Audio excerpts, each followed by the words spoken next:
Africa Content TV. This is Alaafin. I'm to be accused and in law.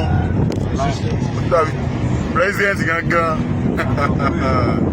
President ilẹ̀ Yorùbá. Ó dé padà.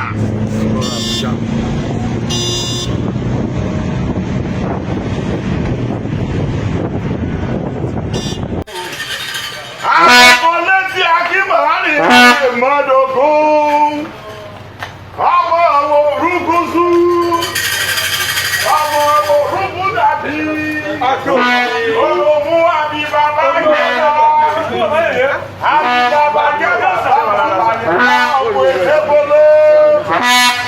Lé màá lé. Lé màá sóde.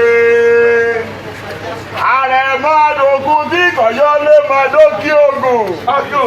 Olúrogo. Owoade ló ń bẹ lábọ̀.